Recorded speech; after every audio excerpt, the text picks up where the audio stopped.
A quick note before we begin our today's episode. The recording quality is not as per regular episodes of Audiogyan.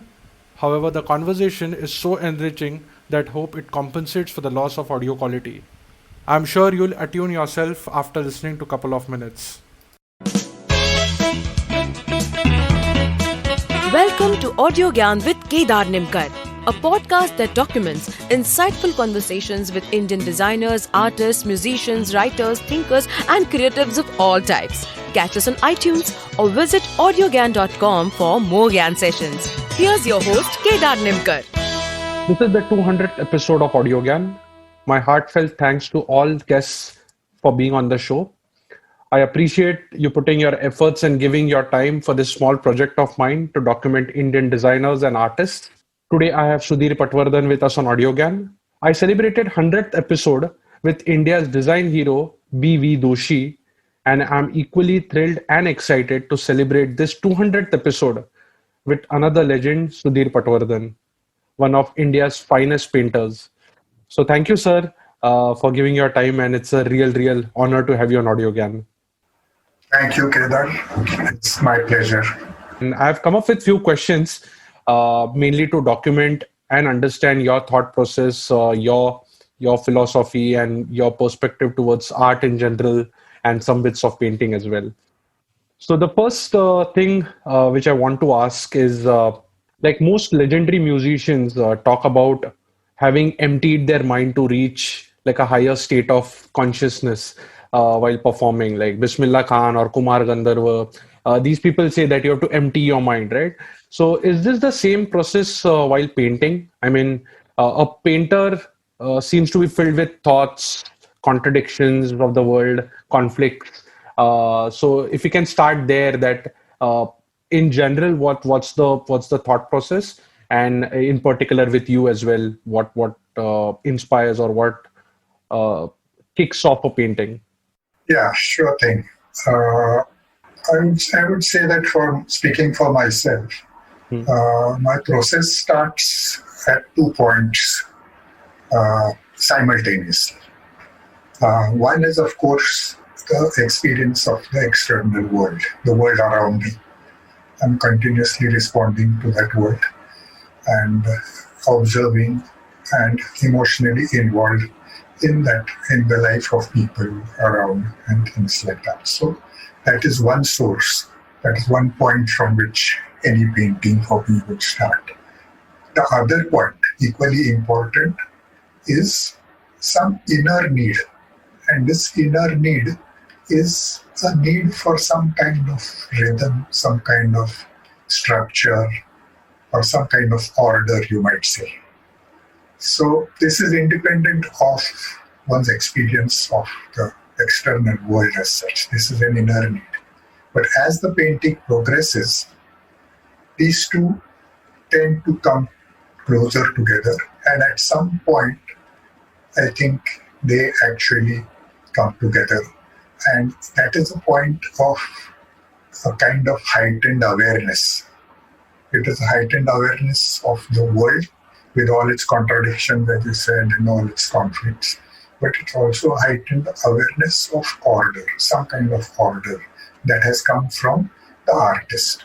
So this, you might say that this form of heightened awareness is somewhat akin to the kind of experience that you mentioned musicians, they speak about.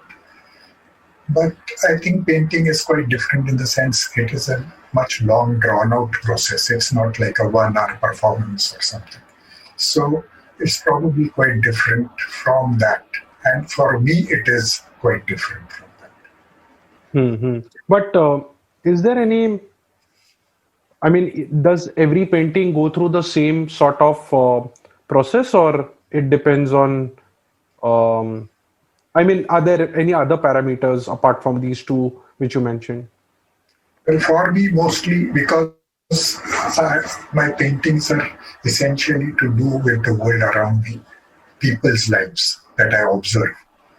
So for me, this becomes more or less the way in which things happen. But there are other ways. There are other ways. For example, there may be some images that come to you not from the outside world, but they come to you. You really don't know where they come to you from. They may be dream images. They may be kind of hallucinations. They may be just something that just occurs to you. Now, the origin of this image may not be, it's somewhere in your subconscious. So then the process may be somewhat different. There is also a time when you're reading, for example, while you're reading some literature or you're reading poetry, and that also might inspire some kind of imagery within the artist. So various ways in which a painting can start. So one of these, but for me, predominantly it is a reaction or a kind of dialogue between the external world and my inner self. So you said, and it's not like a 1 hour concert, or it's not like it has got a longer time frame. Yes. So is it possible to start off? I mean, how frequent does it happen that you start off with one thought, but the end is completely different because of circumstances, or because of your thought process, or because of your reinterpretation of the same thing? That happens quite often. That happens, that is almost the rule rather than the exception. Your starting point is one, but where it takes you from there, because it's a dialogue between your understanding, your creative kind of need.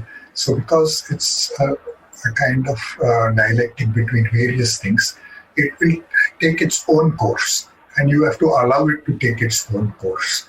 Only then will it actually reach that point where you feel that yes, now you have reached that kind of awareness where something new is being said.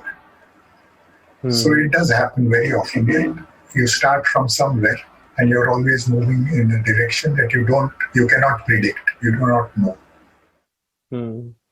So I'm intrigued. I've asked this question multiple times to other people also, but then how does a painter know when to stop? Yes, it's always an interesting question. There are times when you definitely know that, yes, what you wanted to say, and not in the sense that this is what you want to say. You reach that point and say, yeah, no more. I have said enough, and this is exactly where I want to leave it. But there are times when it's not as clear as that.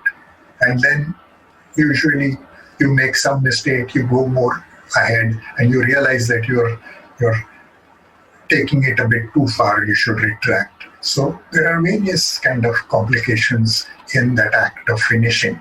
But if you are lucky, more or less, you will be told by the painting itself that, okay, now stop, this is it. I think we'll circle back to this question in the later part also. The reason why I was asking you that it gradually improves is because your early works in the 70s, where, as in, like, I was going through one of the videos where you showed your the entire journey from the 70s, is that earlier you had just the subject, and then later on you started bringing in other aspects into your painting. There was a lot more context along with the subject, and then one of the recent exhibition which I saw at NGMA, the more recent ones are fully busy, and there are a lot of different things happening on the canvas. So is this, like, what made you make this shift, and why things have started becoming sort of busy in the painting itself? And is it a part of the continuing talk with the people, or want to share? Yeah. Yes. In a sense, you're right that my early work usually had a single figure, a single human figure. And this figure was usually of a worker or a person that I've seen on the street, something like that, usually an ordinary person. And all the drama was actually in the figure. The way in which I related to that single figure. After some time, I started to feel that it is necessary for me to include that person's context, his life's context, where what he does, what is his social position, where does he stay, or what is he doing? Is he sitting in a restaurant? What is the background there? So I wanted to include more things, and not only along with that, more people also. So he was not then alone in that frame. There were other people in the frame with whom he was also establishing some kind of relationship, he or she, as the figure may be. And I was also establishing a relationship with multiple figures.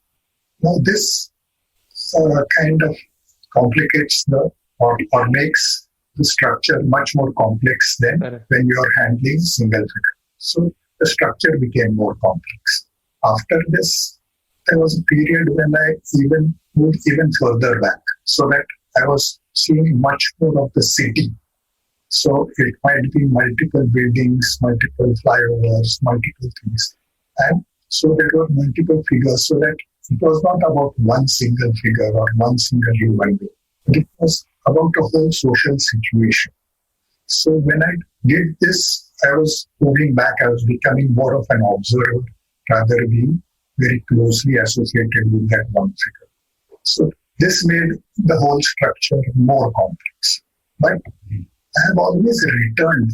So it is not like I have only moved from single figure to more complex figures. I have always returned to painting single figures, even small paintings of individual faces. So this connection, this kind of pendulum movement between going very close to a single figure and going far and seeing a whole social context or a whole city. So this pendulum movement has continued. So I moved between painting single figures, then I moved back to painting a whole city or something like that. Again, I moved in and paint single figures. So this intimacy and distance connection, a dialogue between intimacy and distance. But why did you start bringing in context of the subject also? One thing is that my experience was like that. The reason why initially I was painting a single figure was that I was projecting my feelings into one figure. So it was a kind of emotional, psychological need to connect, to relate to one figure outside of yourself, a figure of another class or something. Then my understanding of this situation grew, and I realized that he is part of a whole lot of relationships and connections and social memory. He is not just one single human being. He is part of a whole. And to understand that, I need to incorporate all those elements as much as I can. And therefore, that movement behind was moving behind. And so, but again, as I said, if you move too much away from the human figure to paint the city, then you lose contact with individuals. Then you feel that I need to get back and get in touch with individuals. So that is why this to and fro movement continues. And there are different ways of understanding life, in a sense. You want to understand, you want to talk about a single life, you want to talk about a whole society, you want to talk about the city, you want to talk about so many things. So it's different ways in which. But would you attribute this sort of a pendulum because of empathy, or say because of just expanding consciousness? Because the more, like we say in Karma Yoga, you keep doing and then you get some sort of a higher degree of awareness. So what would you attribute it more to? I think it is a realization that no single kind of approach to life can give you a fuller understanding of it. You need multiple approaches. And one is continuously doing that. In one's own life, one has a kind of objective scientific approach to certain things. Certain things one has to appreciate, or certain things one has to understand their emotional tone, their emotional quality. Certain things one has to understand at a slightly distance, so that there are friendships which you will keep at a certain level. There are others that become very intimate. No? All these various things are leading you to an understanding of the complexity of your own life and the life around you. So I think you need multiple entry points into understanding life, understanding the surrounding around you, and understanding yourself also. You cannot understand yourself also seen from only one viewpoint. So that is the reason why these multiple ways in which we Interesting. approach. And Sudhir sir, like in one of your interviews I was reading, you mentioned that it's about what is possible to communicate and what is not. The artist starts by saying something and then he wipes and starts anew. So even this reflects the pendulum approach which you said, right? Yes. So all this put together, I was trying to philosophically connect it with Mumbai because that's where your major work is, and even Mumbai gets washed away with like every wave hitting the island and starts afresh. So is it because of that or any other attributes? And then if you can further explain why Mumbai also. Yeah. This aspect of uh, doing something, then wiping it, then doing it again, I think is part of the creative process. The creative process is uh, the energy for creative process is not unidirectional. It moves you in a certain direction, and you have to critique it also, along with there is a certain energy in wanting to do it in a certain way, do something. But then you have to critique it. You have to look at it critically, and then it is like two steps forward, then you take one step back, then you move in another direction. So it is that kind of process. And the other part that you mentioned is about Mumbai. That is very true. That in the sense, Mumbai has this ability to spring back to life after every crisis, and that is very inspiring about the city. But in a sense, I feel that people of Mumbai do not have a choice. I mean, the life here is so difficult, so hard, that it's not possible to just lay back and just cry over a crisis. You have to get back and you have to get back to work after every floods, after every heavy rains or any natural disaster. We see that immediately the next day people are struggling to get back to work. Even now, when with this pandemic, we see that people are lining up for 2 hours to be able to get into a bus to be able to go to work. So this struggle that people here have to go through is something that is not of their choice, but they cannot do without it. But this is one kind of trouble, but the other kind of crisis that are more disturbing are the kind of sectarian violence, communal violence, So when that happens, then it becomes even more disturbing because you feel that the kind of cosmopolitan and multilingual, multiracial cultural spirit of Bombay, So that spirit that we talk about of getting back and getting back to work, somewhere you feel that spirit is being eroded because of these ugly kind of things that are entering people's psyche. And it becomes more difficult to handle those for a painter.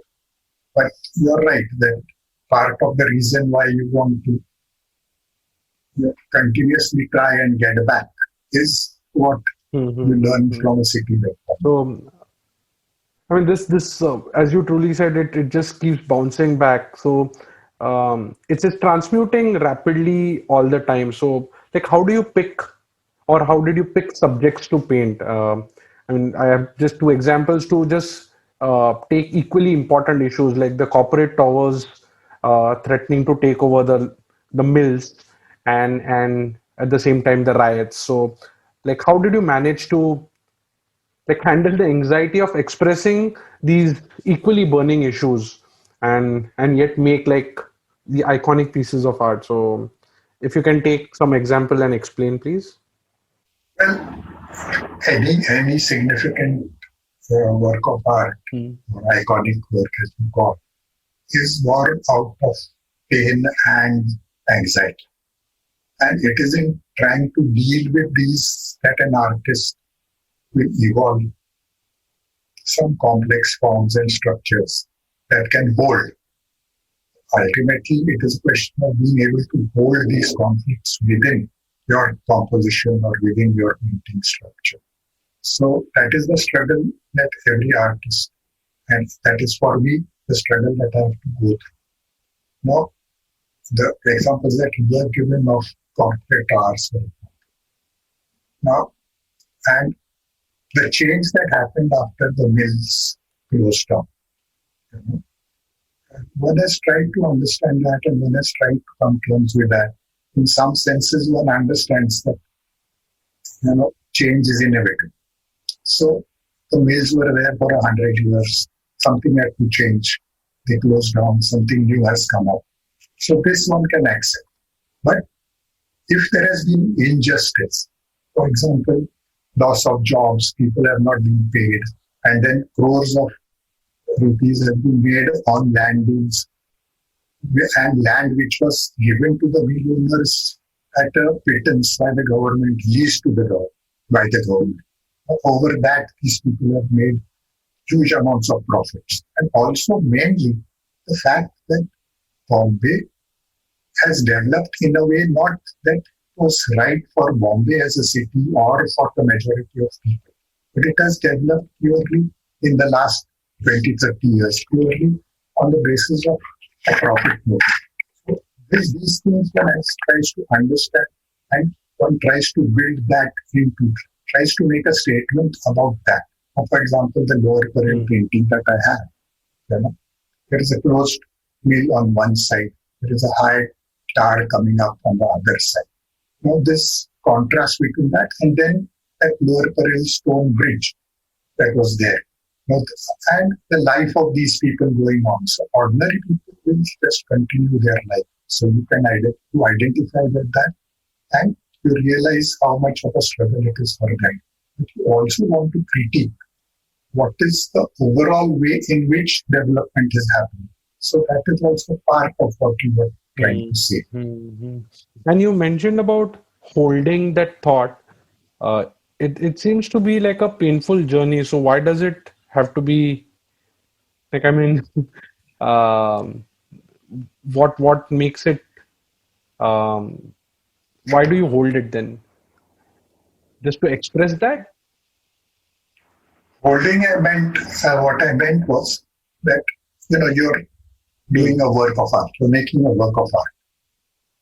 Now, that work of art must be able to contain, hold in the sense, contain all that you put inside it.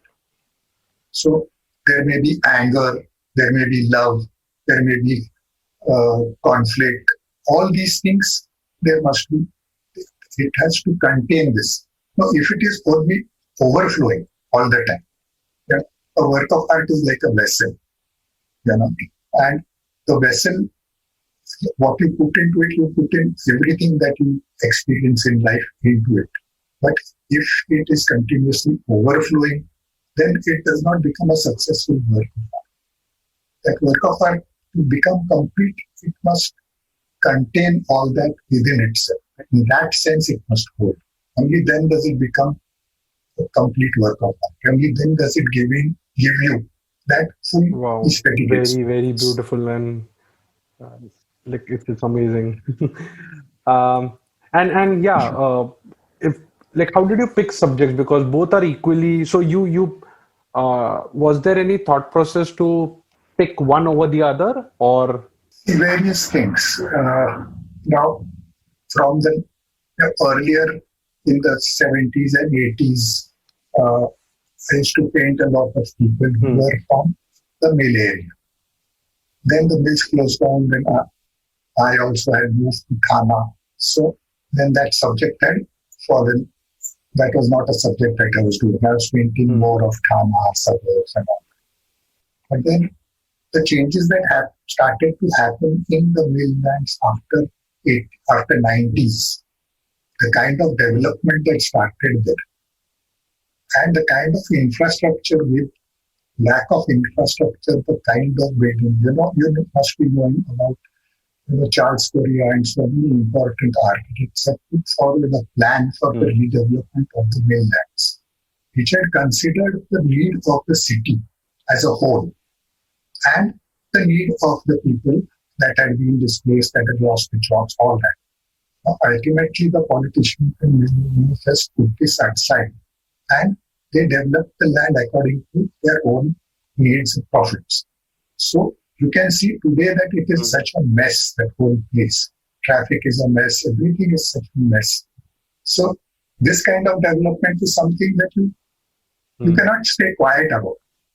And you are an artist, you are not a journalist, or you are not a sociologist to write an essay on it. So as an artist, you feel the need to paint that city which seems to be now crumbling with lack of infrastructure, which seems to be like not city that was earlier or that could have.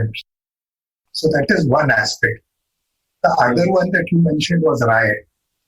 So riot, after the riots happened, for a long time, it was very difficult to come to terms with what had happened, and it was very difficult to paint also, because to be able to say something which at least suggests the horror of what had happened, it's not easy. Your experience is lacking. You have not suffered in that way. But you want to say something about it. You want to make a statement because you feel the need. And therefore you pick up that subject. I did a lot of drawing, I did a lot of trials. Over 3-4 years I was trying to say something about that. Ultimately, that painting in 96, I could complete that painting on the riot that happened in 92. So this is the way in which they kind of, the subject matter is all the time pressing on you from all sides. But you have to find, as I said earlier, ultimately you have to find a form that will contain that subject matter. And it should not become like like a dump, kind of cry against, not a propagandist thing. Interesting. And so in my understanding, I did one biography episode with Ramu Ramanathan or Vijay Tendulkar, and even Satyajit Ray movies. So if you look at, in your case also, like paying the bill painting, you guys have tried to communicate or tried to express something which is really next door, like a common man. And like these seem to be the subject of interest. So what do you think makes your painting so relatable? Like how come, I mean, this makes your painting relatable, but like a common man is most of the time like non-cognizant about it. So how do you like put that into perspective? Okay, I'm making something obviously for the expression, but it has to reach the common man to be sensitive. But these elite galleries, you know what I mean, right? So yes, yeah. I think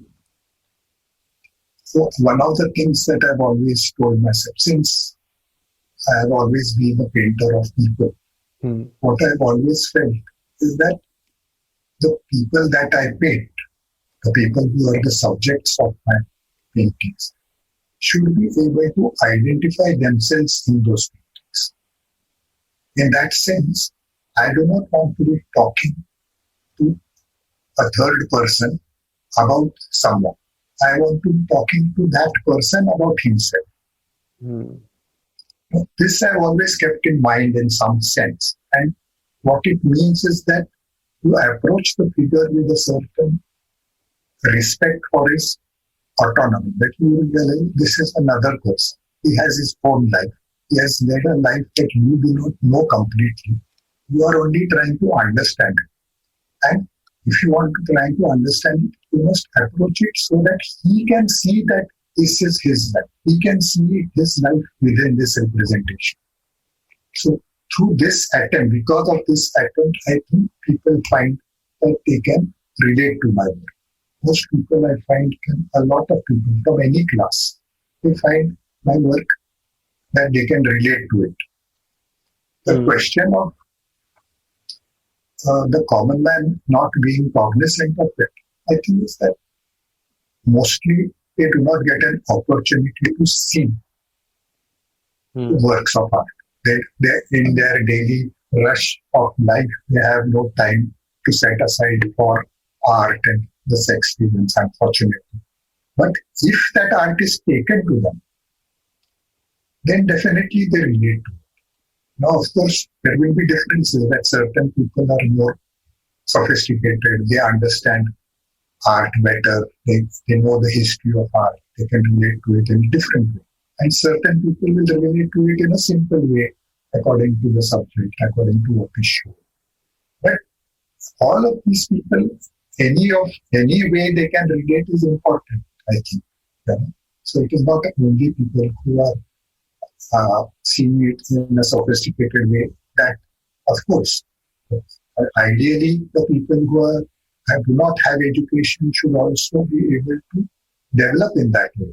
But my work is relatable, I think, because of the way in which I approach the human figure. Mm-hmm. I'm speaking to that person about himself. That is a kind of ideal way of approaching the human figure. Correct. Maybe one of the reasons is that, like the human forms in your paintings are doing like mundane activities, right? So, but yet they are like there's some sense of innate dignity which is transpiring through your work of art. So, like while performing like regular chores of life. So, I wanted to understand like how. It's a difficult question to ask also. Like, is it a function of the expression? Is it the function of observation? Is it the function of um, it's like Yes. like how does it transpire? Firstly, I'm very interested in observing people doing their daily activity, their daily. I find it very interesting. And I find that one can learn a lot about life itself, about the meaning of life, by just this ordinary life, daily life in front of you. So just this observation is important. But about this, what I find is that any gesture that someone is making, for example, a woman is sitting and making chapatis, or let's say that paying the bill, paying the bill, she's going there, she's turned around, she's looking in her purse. All these gestures have a specific meaning, yes. They all have a functional meaning. You can understand them completely. What is this woman doing? She is looking into her purse to see if there is money or to put back something or something like that. That is the functional way in understanding. But that gesture that woman is performing, or let's say a man is pulling a cart. Now a man is pulling a cart, you can understand all his muscular movements, the way in which he's bent, all that, by saying that, he's pulling a cart. But that movement that person is doing, or that woman is doing, goes beyond that immediate functional meaning. And it suggests something about being human. The human condition itself is somehow encapsulated in these ordinary acts. So it doesn't have to be something, for showing motherhood, people used to always think a mother feeding her child. Now this, of course, is obviously gives you an idea about motherhood, love, all that. But even something like washing your face. A woman is washing her face, throwing water with both hands on her face. This act, though it can be explained by just me washing her face, But this act expresses something about our condition, our being human. And that is why it gives it that kind of, as you said, it gives it that kind of dignity, or it gives it some meaning beyond the ordinary. That is I feel that is the reason. I think it's a lot of food for thought for me to consume and reflect back upon. I'm going to listen to this again. And speaking about the earlier question and also the one where we started, it's about making it relatable and making it you are finally expressing so that there's some audience who's going to look at it, some person who's going to look at the painting and probably introspect or just appreciate the art in general. So Yes. and we hear a lot of this word, which is that art should create a dialogue in the society, right? But I mean, this could be a naive question, but how does these dialogues then reach to the masses? Because from my experience, which is very limited, but these paintings are generally seen in elite galleries. Although you have traveled, your paintings have traveled the world, but in certain parts of Maharashtra as well, in rural villages. But still, I'm very curious Yes. to know that what are these dialogues and how are they reaching the masses and then creating some sort of, I wouldn't say moment, but at least getting sensitive to certain aspects of our environment. Yeah. What happens is that paintings, visual arts is a medium which needs to be seen in a certain way. I mean, for example, paintings need to be lit properly. Hmm. They have to be, so it's not like a poem or a novel that anyone can sit anywhere and read. Hmm. So that creates a certain problem that they have to be exhibited in certain kind of galleries and things like that. And it is true that most people do not enter into private galleries. Hmm. But for example, for me, I have always tried to show all my exhibitions, even if they were in private galleries, have also been shown in Jahangir Art.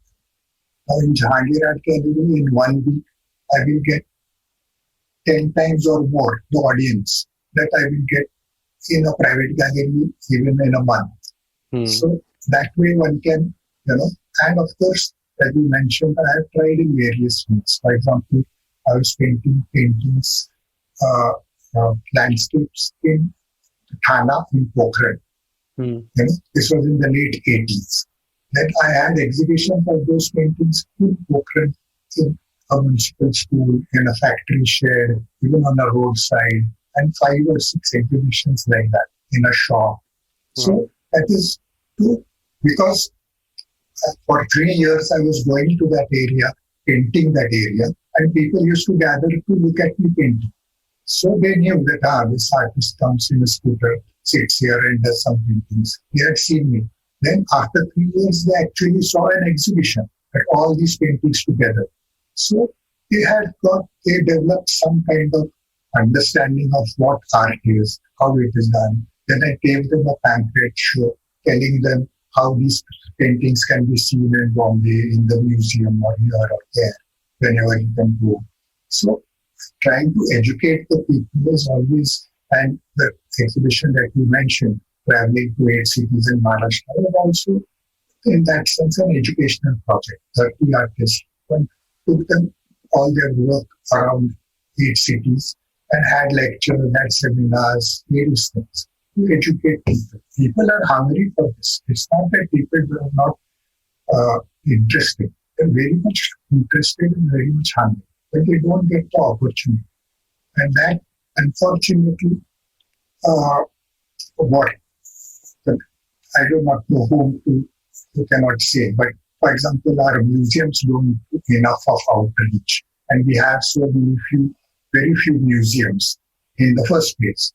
So it's a difficult thing that, and in our school education system was not paying enough attention to art education. So all these various things are there. Yeah. So, sir, I have one last question. I mean, it's been just an amazing experience to hear you, and wish like this conversation keeps going on. But like you have been drawing Mumbai tirelessly, and like crowded, chaotic scenes. I mean, like these scenes are clearly depicted in the work. Like if you have to start all over again, which city would you pick and why?